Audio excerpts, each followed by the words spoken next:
Crownsville State Hospital in Maryland was one of the last segregated mental asylums in the country, and it operated for some 93 years. Thousands of Black patients came through over the years, and many of them died there. NBC News correspondent Antonia Hilton began looking into the facility a decade ago during her first year of college. I spoke with her recently about her findings, which she details in a new book, Madness: Race and Insanity in a Jim Crow Asylum.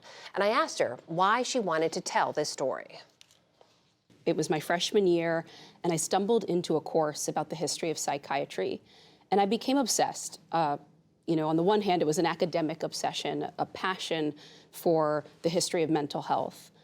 But there was also a personal aching and longing, I think, because I come from a very big, tight-knit family. I'm one of 7 kids. But the one topic that always seemed off limits when I was growing up was mental trauma and mental illness. And that's because I came from a family with a long history of dealing with those issues, and loved ones, relatives who had spent time in institutions not unlike Crownsville. And so when I finally was out on my own as a young adult, it was my moment to explore, to try to find myself, my family, a bit of my history reflected somewhere. And I stumbled upon a footnote about Crownsville Hospital.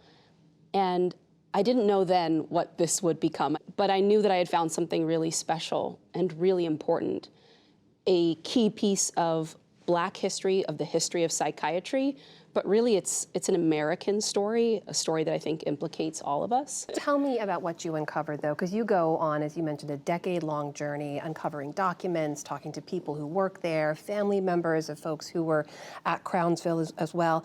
You basically document the story of a chronically underfunded, perpetually short-staffed facility. It's surrounded by hostile neighbors, subject to the same overt and violent racism as many other institutions and resources for Black people at the time. What was the impact of that on the people who were there?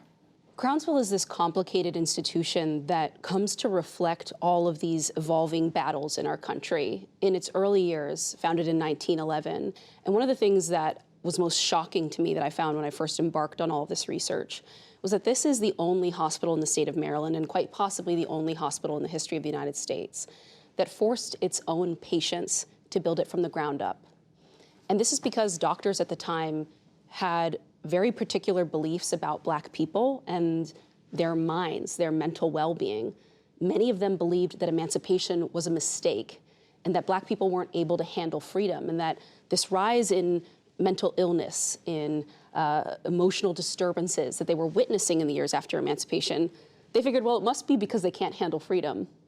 No one seemed to pause and ask, well, what effect might have enslavement had on Black Americans? And so they create these segregated institutions from the very beginning with this idea that Black people are different and therefore need to be treated differently, and that the solution, part of the therapy, the treatment, is to put them back to work. And so these patients in 1911 are brought into a forest, and they're not just carrying some water or sandbags and helping, some contractors out.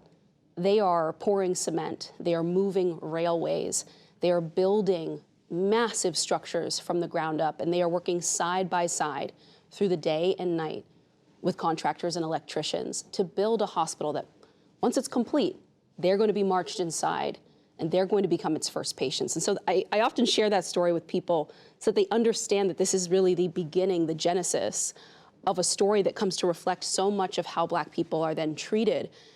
And the hospital's founding, it represents that moment after emancipation. It comes to represent fights over integration, civil rights, the fight for Black people's complete and honest representation and participation in this country.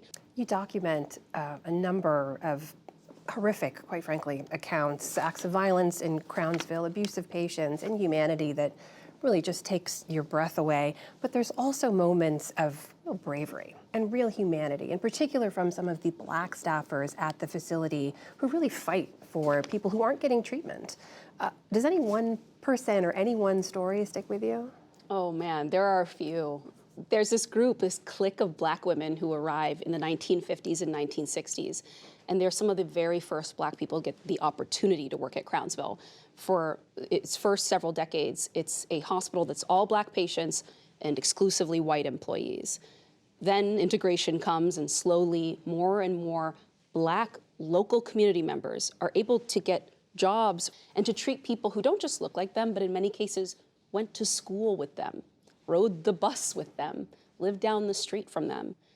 They notice that many patients don't have clothes, so they go home and they gather their own leftover clothing and they bring it to the hospital. They notice that some of the male patients don't have belts and their pants are falling down all day and they're not able to live with dignity. So they go and they make their own makeshift belts. Very simple acts like that that for decades it seemed no other employee had thought to do. And so they start to transform the culture of the hospital just because they see those patients as human.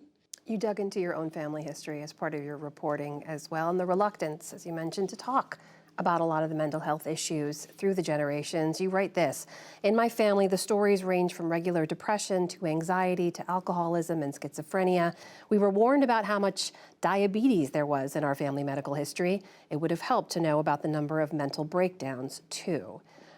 How has this changed how you look at the stigma surrounding mental health conversations, particularly around communities of color where there are fewer resources and these are often issues we just don't talk about?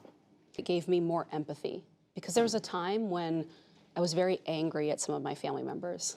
I had tried to have conversations with them. I remember being in high school and asking my parents if I could have a therapist because I was feeling very down at school.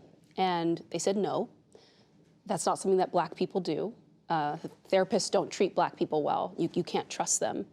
And I felt like they'd shut me down and turned me away, and they were old school and they just didn't want to hear about my life and my experiences. But once you reckon with this history, and you see the way in which they were excluded from real therapy and mental health care treatment, or when they did access it, how harmful it at times could be, you start to understand why maybe did my grandparents and my parents think this system wasn't for them, that it wasn't safe for their children to engage in it. The book is Madness: Race and Insanity in a Jim Crow Asylum. The author is Antonia Hilton. Antonia, thank you so much. Thank you.